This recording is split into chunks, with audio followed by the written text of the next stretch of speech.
Hello and welcome back. One of the accusations I often hear is this idea that the church just wants our money. And I can see where people might get that idea. Every time you turn on the TV, some religious personality is asking us for our money. I remember years ago one such person who said that God told him in a vision that if he didn't raise $10 million, God was going to take him home. I thought to myself, that's a great deal. You should go home. Or how about another preacher who said that God wanted him to purchase a $16 million jet because God didn't want him to fly coach. Apparently, God hadn't heard about first class. Okay, I get it. With guys like this, it just seems as, well, if the whole thing is just one big scam to separate you from your money. And for some con artists, religion is something they use to do just that.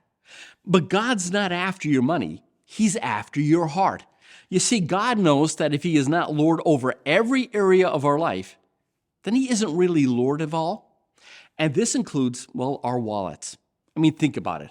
Walmart just wants your money. Starbucks just wants your money. Apple just wants your money. And let's face it, Bill Gates from Microsoft, he definitely has your money. But we don't complain about any of that. Why? Because we don't complain about the things we worship or the things we want. In other words, you have no problem investing in you.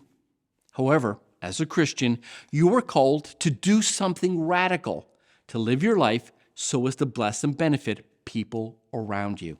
And one of the ways you do that is through tithe. And you might be thinking, okay, but how does that work? Think of your tithe as an investment in other people's relationship with Jesus. You see, I'm the product of somebody's tithe.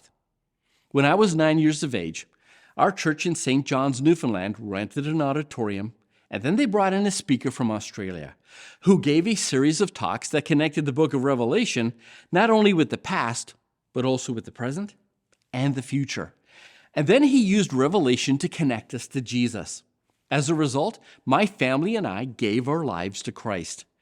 Now think about the cost of renting a huge auditorium, the cost of handing out studies and Bibles, and not to mention the cost of bringing in a speaker from Australia and then housing him for a month.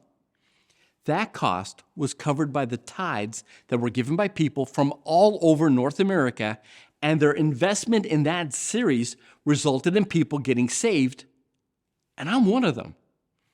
You see, tithe is not about jet planes, building projects, or money for that matter. It's an investment in other people's relationship with Jesus. It's something I have no problems investing in because it helped to save me, and now, well, it's my turn to pass it on. Well, that was our nugget for this Tuesday. Again, we always appreciate you stopping by. Leave us a comment in the comments section below, and we'll see you tomorrow.